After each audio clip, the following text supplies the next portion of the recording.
வணக்கம். இன்றைய செய்திகளில் முதலில் தலைப்புச் செய்திகள். அரசியல் லாபத்திற்காக திருப்பரங்குன்றத்தை வைத்து சிலர் மலிவான அரசியல் செய்வதாக முதலமைச்சர் கண்டனம். பெரியார் ஏற்றிய சமத்துவ தீபமே தமிழ்நாட்டில் எந்நாளும் ஒளிரும் என உறுதி.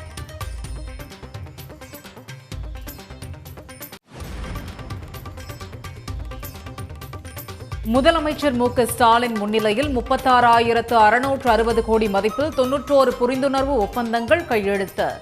மதுரை மாவட்டத்திற்கு 6 புதிய அறிவிப்புகளையும் முதல்வர் வெளியிட்டார்.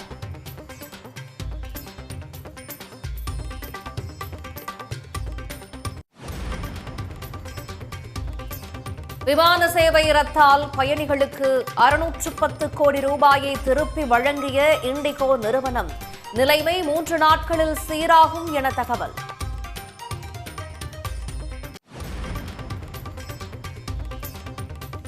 இண்டிகோ விமான சேவை பாதிப்பு ஒன்றிய அரசின் தோல்வி என முன்னாள் ஒன்றிய அமைச்சர் ப. சிதம்பரம் குற்றச்சாட்டு. புதிய விதிமுறைகளை முறையாக அமல்படுத்தாததே காரணம் என விமர்சனம்.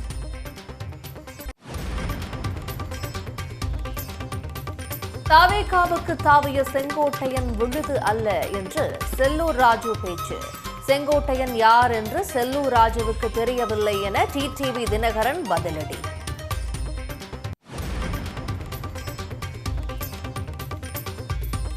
இன்றும் பாமக தலைவர் அன்புமணிதான் என வழக்கறிஞர் பாலு விளக்கம். ராமதாஸ் தரப்பால் எந்த நீதிமன்றத்திலும் வெல்ல முடியாது என்றும் திட்டவட்டம்.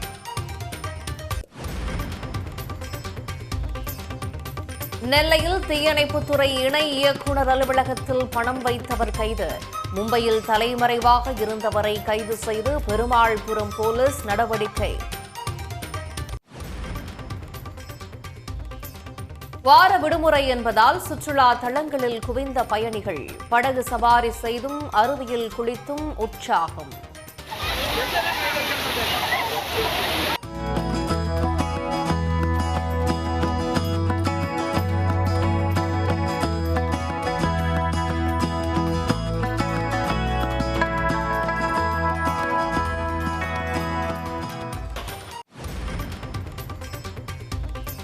கேரம் உலகக் கோப்பையில் சாம்பியன் பட்டம் வென்ற காசிமேடு கீர்த்தனா உள்ளிட்டோருக்கு சென்னையில் உற்சாக வரவேற்பு.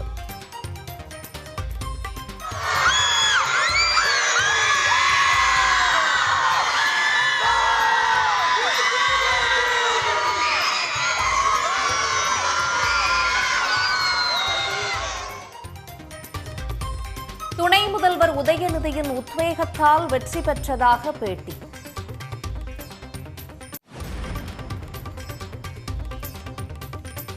ராமநாதபுரம் மாவட்டம் திருவாடானை அருகே ரியல் எஸ்டேட் அதிபர் வீட்டில் 150 பவுண்ட் நகை கொள்ளை. 15 லட்சம் ரொக்கமும் திருடப்பட்டது குறித்து போலீசார் விசாரணை.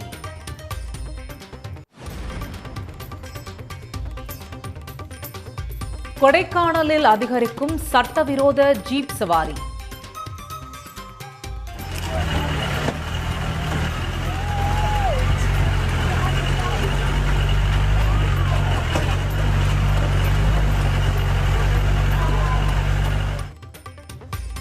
கடும் நடவடிக்கை எடுக்க உள்ளூர் மக்கள் வலியுறுத்தல்.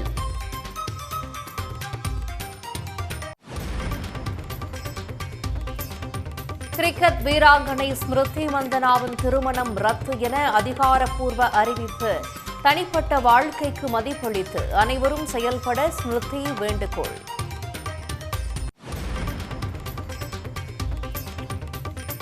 டெல்லியில் விமர்சையாக நடந்த பாஜக எம்பி நவீன் ஜிண்டாலின் மகள் திருமண விழா. சுப்ரியா சுலே, மஹுவா மொய்த்ரா, கங்கனா ரணாவத் என பல்வேறு கட்சிகளைச் சேர்ந்த எம்பிக்கள் நடனம். ஆஷஸ் கிரிக்கெட் டெஸ்ட் தொடரில் ஆஸ்திரேலிய அணி அபாரம். 2வது போட்டியிலும் இங்கிலாந்தை வீழ்த்தி அசத்தல்.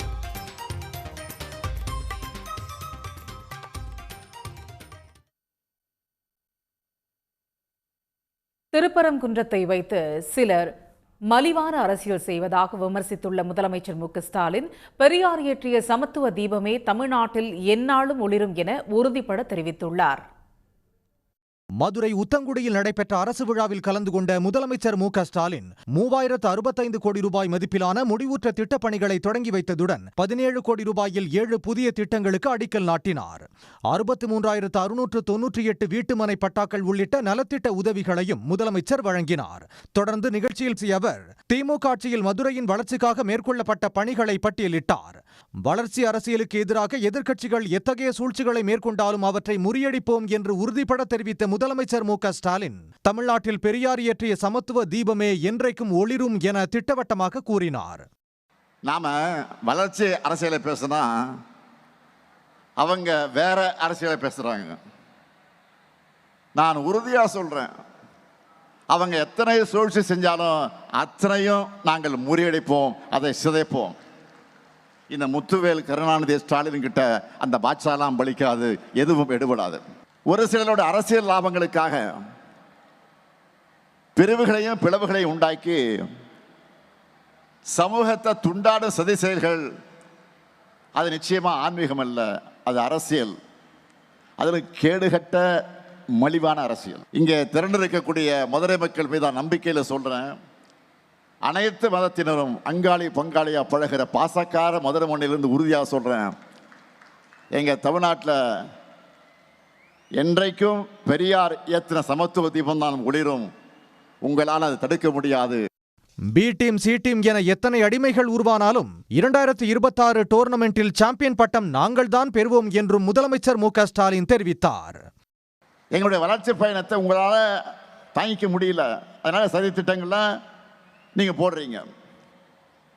நீங்க எப்படி பந்து வீசினாலும் தமிழ்நாட்டை பொறுத்த வரைக்கும் அதை அடிக்கிறது சிக்ஸர் தான்.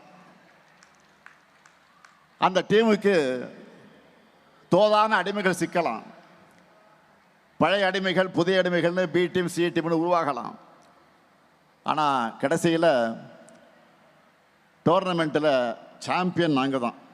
விழாவில் மதுரை மாவட்டத்துக்கான 6 புதிய திட்டங்களையும் முதலமைச்சர் அறிவித்தார்.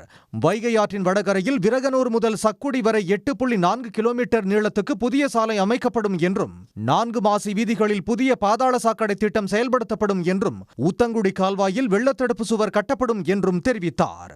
பாலாற்றின் குறுக்கே புதிய தடுப்பணை கட்டப்படும் என்றும் மேலூர் வட்டத்தில் உள்ள நீர்நிலைகள் மேம்படுத்தப்படும் என்றும் அலங்காநல்லூரில் உள்ள சாலைகள் மேம்படுத்தப்படும் என்றும் முதலமைச்சர் மு க ஸ்டாலின் அறிவித்துள்ளார். தமிழ்நாடு தலை நிமிர்கிறது என்ற தலைப்பில் மதுரையில் நடைபெற்ற முதலீட்டாளர்கள் மாநாட்டில் 36,660 கோடி ரூபாய் மதிப்பிலான 91 புரிந்துணர்வு ஒப்பந்தங்கள் மேற்கொள்ளப்பட்டுள்ளன. மதுரையில் முதலமைச்சர் மு க ஸ்டாலின் தலைமையில் தமிழ்நாடு தலை நிமிர்கிறது என்ற தலைப்பில் மாபெரும் முதலீட்டாளர் மாநாடு நடைபெற்றது. மாநாட்டில் 36,660 கோடி ரூபாய் மதிப்பிலான 91 புரிந்துணர்வு ஒப்பந்தங்கள் மேற்கொள்ளப்பட்டன. இதன் மூலம் 56,766 இளைஞர்களுக்கான புதிய வேலைவாய்ப்புகள் உறுதி செய்யப்பட்டுள்ளது. ரிலையன்ஸ் நிறுவனம் சார்பில் உயர் எரிசக்தி துறையில் தென் மாவட்டங்களில் 11,000 கோடி ரூபாய் முதலீடு செய்வதற்கான புரிந்துணர்வு ஒப்பந்தம் மேற்கொள்ளப்பட்டுள்ளது. இதேபோல் பேஹாய், ஹுண்டாய், எஸ்எஃப்ஓ டெக்னாலஜிஸ் உள்ளிட்ட நிறுவனங்களும் தென் மாவட்டங்களில் முதலீடு செய்வதற்கான புரிந்துணர்வு ஒப்பந்தங்களை மேற்கொண்டுள்ளன. விழாவில் பேசிய முதலமைச்சர் மு க ஸ்டாலின் முதலீட்டாளர்களின் முதல் தேர்வாக தமிழ்நாடுதான் இருப்பதாக பெருமிதம் தெரிவித்தார். முதலமைச்சர் கேட்டார் என்பதற்காக மட்டும் யாரும் முதலீடு செய்ய முன்வர மாட்டாங்க. முதலீடுகள் செய்வதற்கு முன்ன அந்த மாநிலத்துடைய கொள்கைகள் என்ன, மனிதவளத்திறன், உட்கட்டமைப்புகள், சட்டம் ஒழுங்கு, நிர்வாகத்திறன் மற்றும் நீண்டகால நிலைத்தன்மை போன்ற அனைத்தையும் நுணுக்கமாக ஆய்வு செஞ்சு தங்கள் வணிக நோக்கங்களுக்கு மிகவும் பொருத்தமான இடத்தை தான் முதலீட்டாளர்களான நீங்கள் தேர்வு செய்வீங்க. அப்படி தேர்வு செய்கிறப்போ தமிழ்நாடு தான் உங்கள் மனசுக்குள்ள இருக்குன்னு அதை நான் கேட்குற அளவுக்கு முதல் பெயராக நம்மளுடைய தமிழ்நாடு தான் இருக்கு என்பதில் நான் பெருமைப்படுறேன். திமுக ஆட்சியில் ஒட்டுமொத்தமாக 11 லட்சம் கோடி ரூபாய் அளவுக்கான முதலீடுகள் தமிழ்நாட்டுக்கு ஈர்க்கப்பட்டுள்ளதாகவும் முதலமைச்சர் பெருமிதம் தெரிவித்தார். மாநாட்டில் பங்கேற்ற முதலீட்டாளர்கள் முதலமைச்சருக்கு நன்றி தெரிவித்தனர். தொடர்ந்து 278 ஏக்கரில் அமைய உள்ள சிப்காட் மேலூர் தொழிற்பூங்காவுக்கும் முதலமைச்சர் அடிக்கல் நாட்டினார். மேலும் மதுரை மாநகரின் வளர்ச்சிக்கான மதுரை மாஸ்டர் பிளான் 2044ஐயும் முதலமைச்சர் வெளியிட்டார். இண்டிகோ விமான சேவை நாடு முழுவதும் 6வது நாளாக பாதிக்கப்பட்டுள்ளது.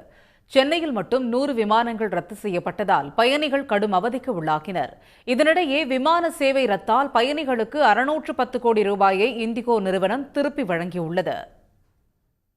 விமானிகள் மற்றும் பணியாளர்கள் பற்றாக்குறை காரணமாக நாடு முழுவதும் இண்டிகோ விமான சேவை 6வது நாளாக பாதிக்கப்பட்டுள்ளது.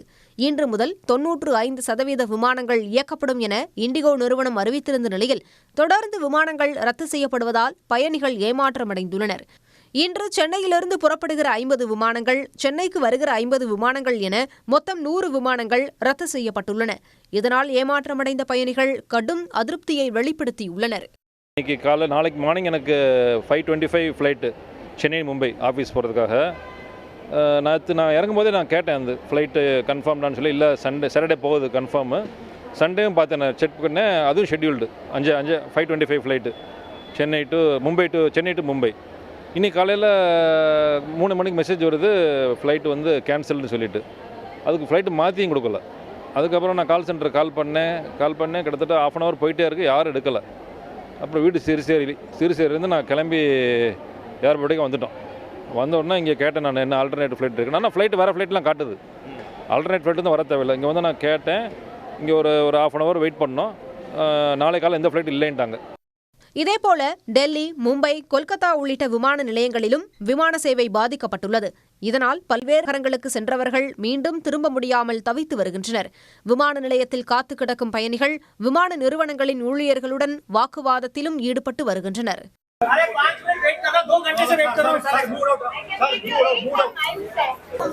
நான் வேற ஃப்ளைட் தான் போட்டு போக முடியுது, எனக்கு ஒன்றும் பண்ண முடியாது சார். இது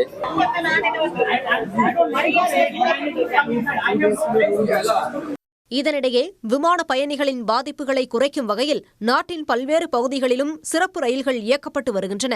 இண்டிகோ விமான சேவை பாதிப்புக்கு கண்டனம் தெரிவித்துள்ள முன்னாள் ஒன்றிய நிதியமைச்சர் ப. சிதம்பரம், இண்டிகோ, விமான போக்குவரத்து அமைச்சகம், விமான போக்குவரத்து இயக்குநரகம் மற்றும் ஒட்டுமொத்த ஒன்றிய அரசின் தோல்வியே காரணம் என குற்றம் சாட்டியுள்ளார். 2024 ஜனவரியில் விதிமுறைகளை அறிவித்த ஒன்றிய அரசு 23 மாதங்களாக அவற்றை நடைமுறைப்படுத்த முடியவில்லை என்றும், இதற்கு விமான போக்குவரத்து அமைச்சரகமும் விமான போக்குவரத்து இயக்குநரகமும் தான் பொறுப்பு என்றும் அவர் கூறியுள்ளார். கோவாவில் 25 பேரை பலிகொண்ட தீ விபத்து ஏற்பட்ட இரவு நேர விடுதி அனுமதியின்றி செயல்பட்டு வந்தது தெரியவந்துள்ளது. குறுகலான நுழைவு வாயில், பனை ஓலை கட்டுமானம் போன்றவற்றால் உயிரிழப்பு அதிகமானது குறித்த பரபரப்பு தகவல்களும் வெளியாகியுள்ளன. கோவா தலைநகர் பனாஜியிலிருந்து 25 கிலோமீட்டர் தொலைவில் அமைந்துள்ள கிராமம் அரிப்போரா. வார விடுமுறையொட்டி இங்குள்ள ரோமியோ லேன் விடுதியில் ஏராளமான சுற்றுலா பயணிகள் தங்கியிருந்த நிலையில் முதல் தளத்தில் நடைபெற்ற இரவு நேர கொண்டாட்டத்தில் 100க்கும் மேற்பட்டோர் பங்கேற்று நடனமாடிக் கொண்டிருந்தனர். அதிகாலை 12 மணியளவில் முதல் தளத்தில் வைக்கப்பட்டிருந்த சிலிண்டர் வெடித்து பயங்கர சத்தத்துடன் தீ விபத்து ஏற்பட்டது. முதல் தளத்தில் பனை ஓலைகளால் ஆன தற்காலிக கட்டுமானம் இருந்ததால் சுற்றுலா பயணிகள் நடனமாடிக் கொண்டிருந்த இடத்திற்கு தீ வேகமாக பரவியது. இதனால் நடனமாடிக் கொண்டிருந்த பெண் உள்பட அனைவரும் அலறியடித்து வெளியேறினர்.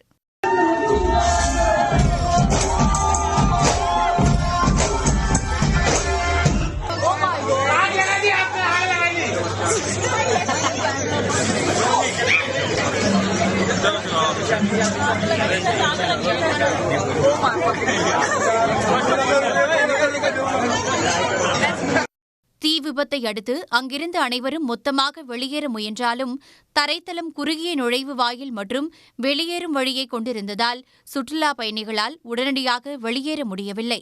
இதனால் சில சுற்றுலா பயணிகள் தரைத்தளத்தில் உள்ள சமையலறைக்கு சென்றனர். அவர்கள் மற்ற ஊழியர்களுடன் அங்கேயே சிக்கிக் கொண்டனர்.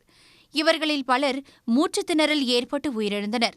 தீ விபத்து நடந்த விடுதியில் தீயணைப்பு வாகனங்களை நிறுத்தாமல் விடுதியிலிருந்து 400 மீட்டர் தொலைவில் நிறுத்தப்பட்டதால் மீட்புப் பணிகளில் தாமதமாகின. மேலும் இரவு நேர விடுதி சட்டவிரோதமாக செயல்பட்டதும் உரிய பாதுகாப்பு வசதிகள் இல்லை என்பதும் தெரியவந்துள்ளது. ஏற்கனவே இரவு விடுதி மீது வந்த புகார்கள் அடிப்படையில் நடைபெற்ற விசாரணையில் அந்த விடுதி சட்டவிரோதமாக செயல்பட்டதை அதிகாரிகள் உறுதி செய்தனர். இதைத் தொடர்ந்து விடுதியை இடிப்பதற்கான அறிவிப்பை வெளியிட்ட போதும் நீதிமன்றத்தில் தொடரப்பட்ட மேல்முறையீடு காரணமாக விடுதி இடிக்கப்படாமல் இருந்ததும் போலீசாரின் விசாரணையில் கண்டுபிடிக்கப்பட்டுள்ளது. மேலும் இரவு நேர விடுதி தீ பாதுகாப்பு விதிமுறைகளை பின்பற்றவில்லை என்பது தெரியவந்ததை அடுத்து விடுதி உரிமையாளர் மற்றும் பொது மேலாளர்கள் மீது வழக்கு பதிவு செய்யப்பட்ட நிலையில் விடுதி மேலாளரை போலீசார் கைது செய்தனர். திருப்பதி உண்டியல் காணிக்கையில் 100 கோடி ரூபாய் பணத்தை திருடியது உண்மைதான் என்று தேவஸ்தான முன்னாள் ஊழியர் ஒப்புக்கொண்டுள்ளார். திருப்பதி உண்டியல் காணிக்கை திருட்டு వழக்கில் ஏற்பட்டுள்ள இந்த திடீர் திருப்பத்திற்கு காரணம் என்ன? దయచేసి అర్థం చేసుకోండి. నా మనోవేదనకి ఈ రోజుకి నా భార్యాపిల్లలు తలుచుకుంటే నేను ఎంత మహాపాపం చేశాను తలుచుకుని బాధపడి ప్లీజ్. திருப்பதி உண்டியல் காணிக்கையில் 100 கோடியை நான் தான் திருடினேன் என முன்னாள் ஊழியர் ஒப்புக்கொண்ட காட்சிகள்தான் இவை. நாடு முழுவதும் பெரும் பரபரப்பை ஏற்படுத்திய வழக்கில் நடப்பது என்ன?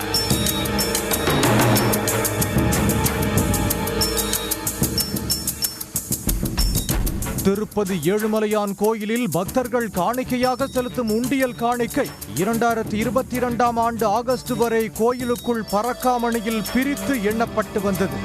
இதனால் அங்கு என்ன நடக்கிறது என்பதில் யாரும் அதிக கவனம் செலுத்தியதில்லை.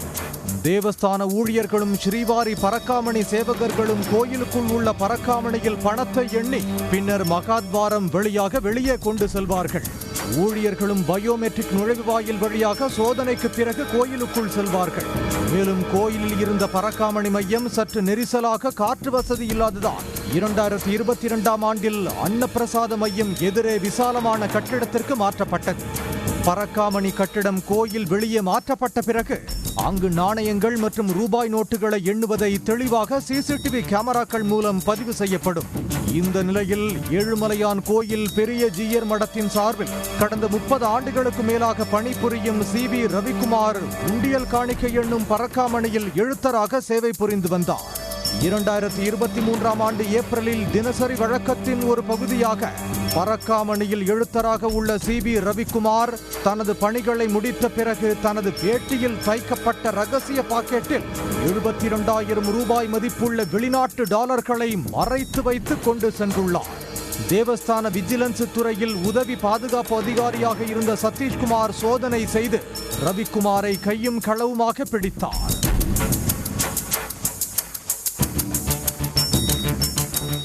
ரவிக்குமாரிடம் நடத்திய விசாரணையில் அவர் நீண்ட காலமாக 100 கோடி ரூபாய்க்கு மேலான உண்டியல் பணத்தை திருடியுள்ளதாகவும் அந்த பணத்தில் ரியல் எஸ்டேட் மற்றும் கட்டிடங்களை கட்டியதையும் கண்டறிந்தனர்.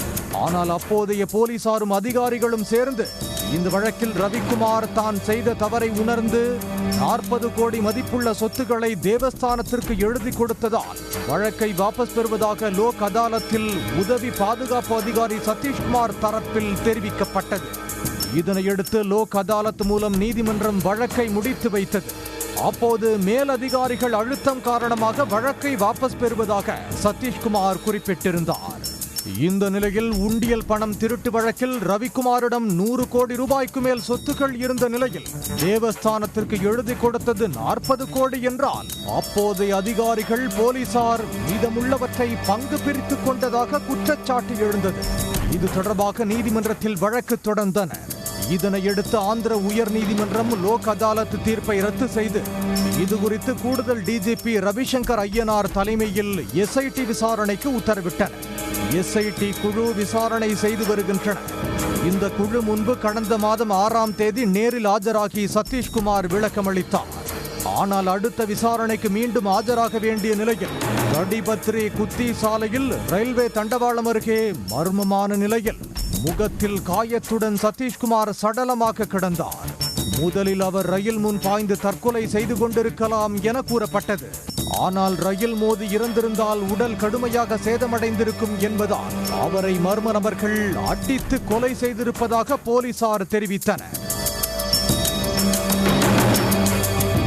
இதனிடையே இந்த வழக்கில் திடீர் திருப்பம் ஏற்பட்டு பரபரப்பை உருவாக்கியுள்ளது. திருப்பதி உண்டியல் காணிக்கையில் 100 கோடி ரூபாயை திருடியதாக குற்றம் சாட்டப்பட்ட ரவிக்குமார் அதனை ஒப்புக்கொண்டு வீடியோ வெளியிட்டுள்ளார். கடந்த 2023ஆம் ஆண்டு திருப்பதி ஏழுமலையான் கோயில் உண்டியல் காணிக்கையில் 100 கோடியை திருடினேன் என்றும் நீதிமன்றம் எத்தகைய ஆய்வுக்கு உத்தரவிட்டாலும் அதற்கு நான் முழு ஒத்துழைப்பு தருவேன் என்றும் வீடியோவில் குறிப்பிட்டுள்ளார். கேபிள் தொழிலும் ரியல் எஸ்டேட் வியாபாரமும் செய்து சம்பாதித்த மொத்த சொத்தில் 90% சொத்துக்களை தவறை உணர்ந்து தேவஸ்தானத்திற்கு எழுதி வைத்து விட்டேன் என்றும் தெரிவித்துள்ளார். ఒక తప్పు చేశాను. ఆ తప్పుకు ప్రాయశ్చితంగా నేను మా కుటుంబం మహాపాపంగా భావించి నా ఆస్తిలో 90% స్వామివారికి ఇవ్వాలని అనుకున్నాము. வேறு சிலருக்கு பணம் கொடுத்ததாகவும் வேறு வகைகளில் எதையோ கொடுத்ததாகவும் கூறும் தகவல்களில் உண்மையில்லை என்றும், அதுபோல் காணிக்கை பணத்தை திருட அந்தரங்க பகுதியில் அறுவை சிகிச்சை செய்து கொண்டேன் என பரவும் தகவலிலும் உண்மை இல்லை எனவும் ரவிக்குமார் கண்ணீர் மல்க தெரிவித்துள்ளார். இந்த வீடியோ வெளியாகி பரபரப்பை ஏற்படுத்தியுள்ள நிலையில் இதில் ரவிக்குமாரை சிக்க வைத்துவிட்டு மற்றவர்களை தப்பிக்க வைக்க முயற்சி நடந்து வருவதாக குற்றச்சாட்டு எழுந்துள்ளது.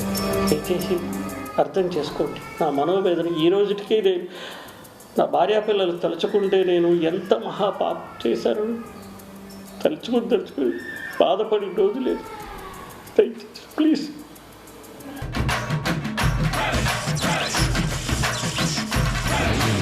சென்ற 10 வருடங்கள் அதிமுக ஆட்சியில் தமிழ்நாட்டை அதிமுக பாஜகவுக்கு கிட்டத்தட்ட வாடகைக்கு விட்டுருந்தாங்க. மீண்டும் ஒரு முறை அவங்களுக்கு வாய் போட்டுட்டீங்கன்னா இன்னைக்கு தமிழ்நாட்டை பாஜகவுக்கு அதிமுக வித்துருவாங்க. இன்றைக்கு பாஜகவுடைய அடிமையாக அதிமுக செயல்பட்டு கொண்டிருக்கிறது. பாஜக என்ன திட்டத்தை கொண்டு வந்தாலும் அதை செயல்படுத்துவதிலேயே, அதற்கு ஆமாசாமி போடுவதிலேயே இன்றைக்கு அதிமுகவினர் குறியாக இருக்கின்றார்கள். குறிப்பாக எதிர்க்கட்சி தலைவர் திரு எடப்பாடி பழனிசாமி அவர்கள் இன்று அண்ணா திராவிட முன்னேற்ற கழகத்தை என்பதை மறந்து அது ஒரு அமித்ஷா திராவிட முன்னேற்ற கழகமாகவே மாறி இருக்கிறது என்றால், அந்த அளவுக்கு அமித்ஷாவுடைய அடிமைகளாக இன்னைக்கு அதிமுகவினர் மாறி இருக்கிறாங்க. யாரோ ஒரு சிலர் தங்கள் சுயநலத்தால, பதவி ஆசையால, சுயலாபத்திற்காக அம்மாவின் தொண்டர்கள் அனைவரும் ஓரணியில் இருந்தவர்களை பிரித்து விட்டார்கள். ஒன்று அவர்கள் திருந்த வேண்டும், அல்லது திருத்த வேண்டியவர்கள் அவர்களை தூக்கத்தில் இருந்து விழித்துக் கொண்டு திருத்த வேண்டும். இது தேர்தலுக்கு முன்பு நடக்குமா என்பது எனக்கு தெரியாது. ஆனால் இந்த சட்டமன்ற பொது தேர்தல் முடிவுகளை அவர்கள் பாடம் கற்றுக்கொண்டு உறுதியாக எல்லோரும் அம்மாவின் தொண்டர்கள் அனைவரும் புரட்சி தலைவர் அவர்கள் உருவாக்கிய அந்த இயக்கத்தை மீண்டும் உருவாக்குவார்கள் என்ற நம்பிக்கை எனக்கு.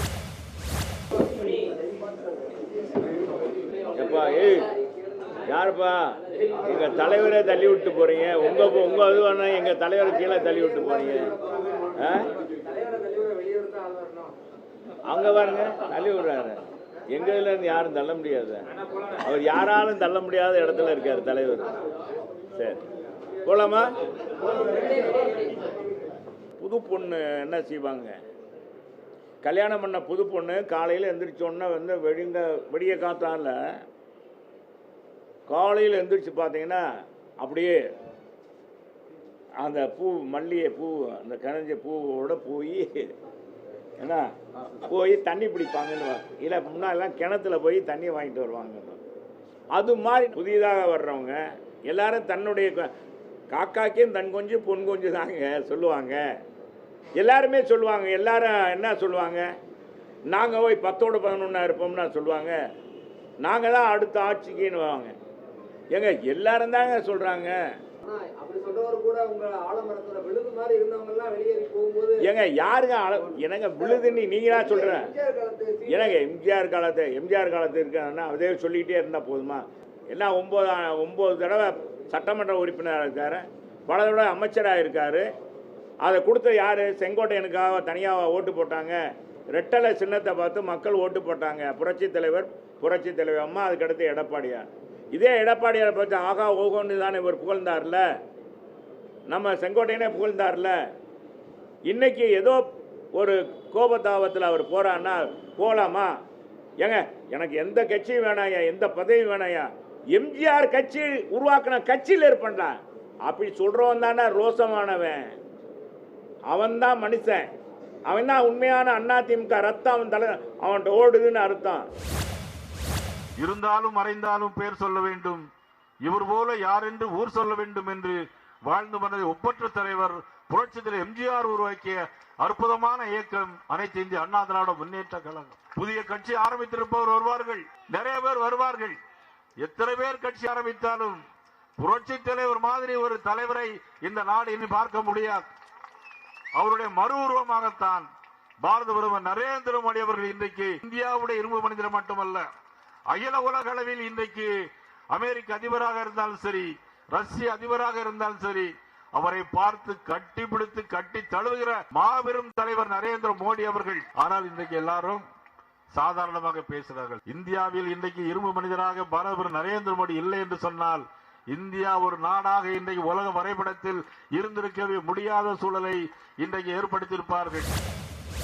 2014-17 இந்த பிரச்சனை வரும்போது அதிமுக நீதிமன்றத்தில் பிரமாண பத்திரம் தாக்கல் பண்ணாங்க. ஆனா இன்னைக்கு அதே அதிமுக அரசுக்கு எதிராக பேசுறாங்க. பாஜக செயல்பாடுகள் ஆதரித்து அதிமுக பேசுறாங்க. நீங்க என்ன இப்படி ஒரு சிறுபிள்ளை மாதிரி அண்ணன் ஒரு கேள்வி கேட்கிற?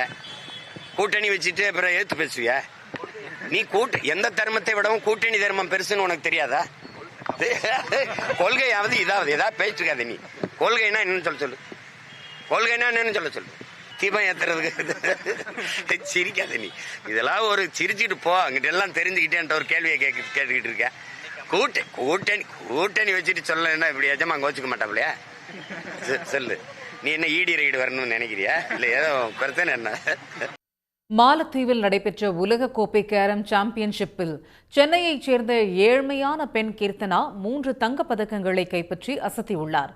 கூலி வேலை செய்து கீர்த்தனாவை தந்தை ஊக்குவித்து வந்ததாக தாய் நிகழ்ச்சியுடன் தெரிவித்துள்ளார். 21 வயதே ஆகும் கீர்த்தனா புதுவண்ணாரப்பேட்டை சிறிய நகர் பகுதியைச் சேர்ந்தவர். பல போட்டிகளில் வென்ற கோப்பைகளை வைக்கக்கூட இடம் இல்லாத சிறிய குடிசை வீட்டில் வசித்து வருகிறார்.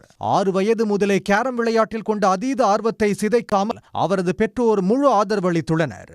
கூலி வேலை செய்து கீர்த்தனாவை தந்தை ஊக்குவித்து வந்ததாக தாய் நிகழ்ச்சி தெரிவித்துள்ளார். 6 வயசுல இருந்து விளையாடுது.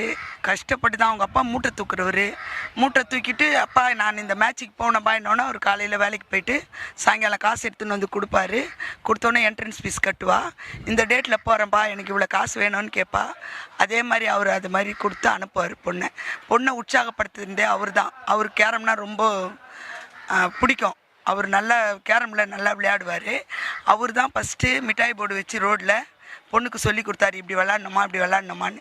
அவர் சொல்லி கொடுத்து அம்மா நீ நேஷ்னல் பிளேயர் ஆகணும் என்னார். அவர் இருக்கும்போதே அவர் நேஷ்னல் பிளேயர் ஆயிட்டா.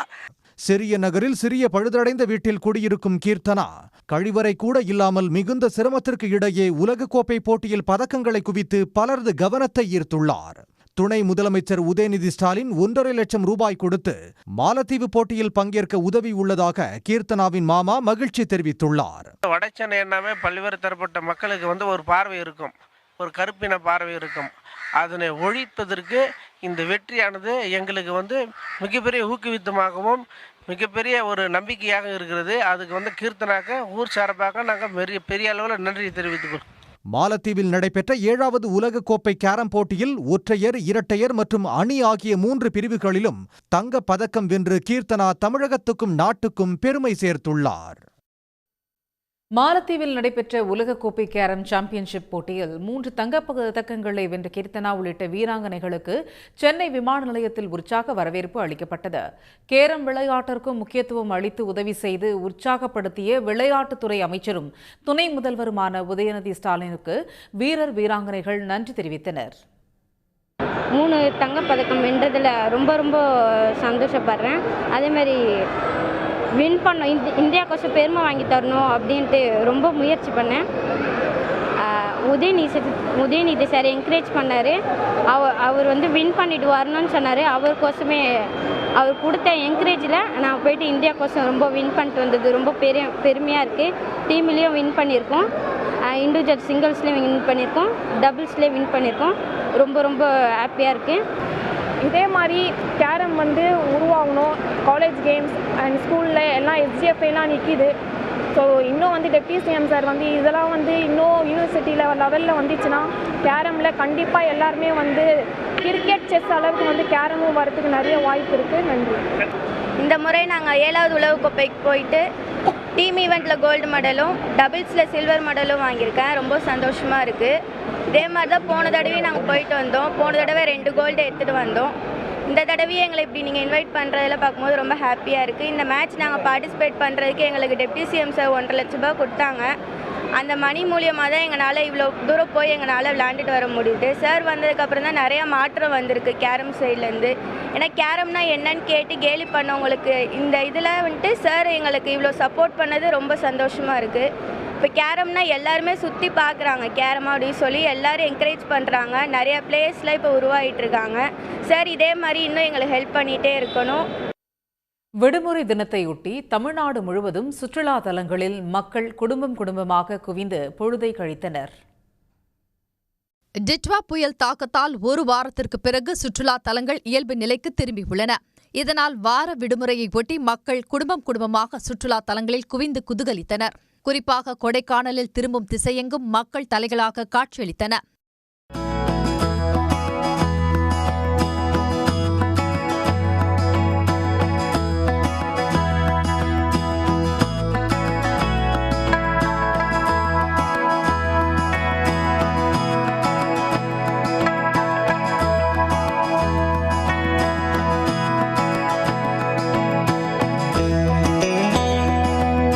பச்சை பசேலென காட்சியளிக்கும் பிரையன் பூங்காவின் அழகை கண்டு ரசித்து செல்ஃபி எடுத்து மகிழ்ந்த மக்கள் நட்சத்திர ஏரியில் படகு சவாரி, சைக்கிள் சவாரி, குதிரை சவாரி செய்து உற்சாகம் அடைந்தனர்.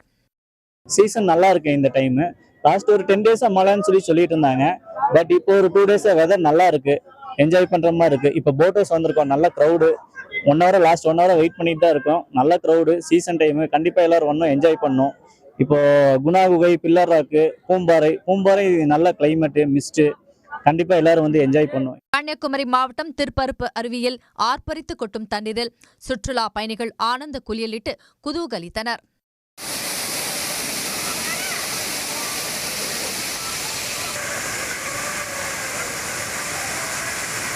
சுற்றுலா வந்திருக்கோம், ஒரு 10 பேர்கிட்ட. சூப்பராக இருக்குது. இங்கே திருப்பரப்பு அருவிக்கு குளிக்க வந்தோம், ரொம்ப நல்லா இருக்குது. எங்களுக்கு கிளைமேட்லாம் சூப்பராக இருக்குது. இங்கே குளிக்கிறது நல்லா ரொம்ப ஜாலியாக இருக்குது. ஃபேமிலியோடு வந்திருக்கோம், அதனால் ரொம்ப நல்லா இருக்குது. பொள்ளாச்சி அருகே வால்பாறை சாலை ஓரம் மேற்கு தொடர்ச்சி மலை அடிவார பகுதியில் அமைந்துள்ள கவி அருவியிலும் சுற்றுலா பயணிகள் குவிந்தனர். அருவியில் கொட்டிய தண்ணீரில் ஆனந்தமாக குளித்து மகிழ்ந்தனர்.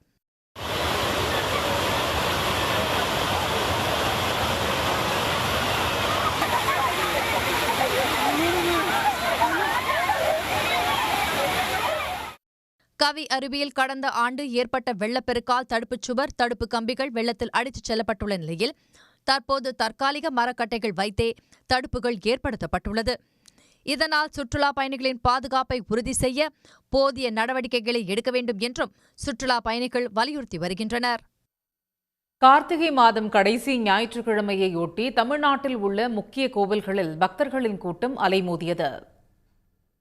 முருகனின் அறுபடை வீடுகளில் 2ஆம் படை வீடாக உள்ள திருச்செந்தூர் சுப்பிரமணிய சுவாமி கோயிலில் கார்த்திகை மாதம் கடைசி ஞாயிற்றுக்கிழமையை ஒட்டி பல்வேறு பகுதிகளில் இருந்து ஏராளமான பக்தர்கள் குவிந்தனர். பூக்காவடி ஏந்தியும் அலகு குத்தியும் பக்தர்கள் தங்களுடைய நேர்த்திக் கடனை செலுத்தினர்.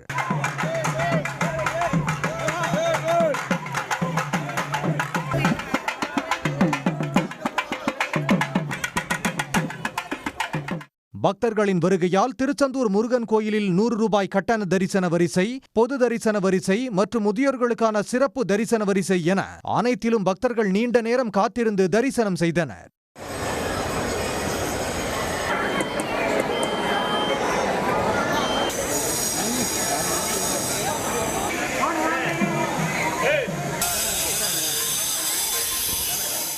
இதேபோல் திருவண்ணாமலை திருக்கார்த்திகை தீபத் திருவிழா நிறைவடைந்த 5ஆம் நாளான இன்று உண்ணாமலை உடனாகிய அண்ணாமலையாருக்கு சிறப்பு அபிஷேக ஆராதனை நடைபெற்றது. இதைத் தொடர்ந்து ராஜகோபுரம் வழியாக பொது தரிசனத்தில் காத்திருந்த பக்தர்கள் 2 கிலோமீட்டர் நீளத்திற்கு 5 மணி நேரத்திற்கு மேலாக காத்திருந்து தரிசனம் செய்தனர்.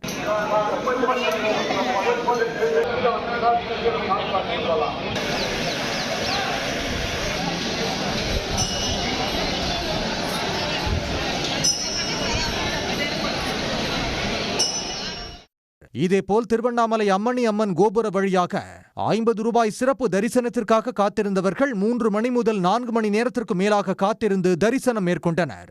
மேலும் காஞ்சிபுரம் கச்சபேஸ்வரர் கோயிலிலும் ஏராளமான பக்தர்கள் வருகை தந்திருந்தனர்.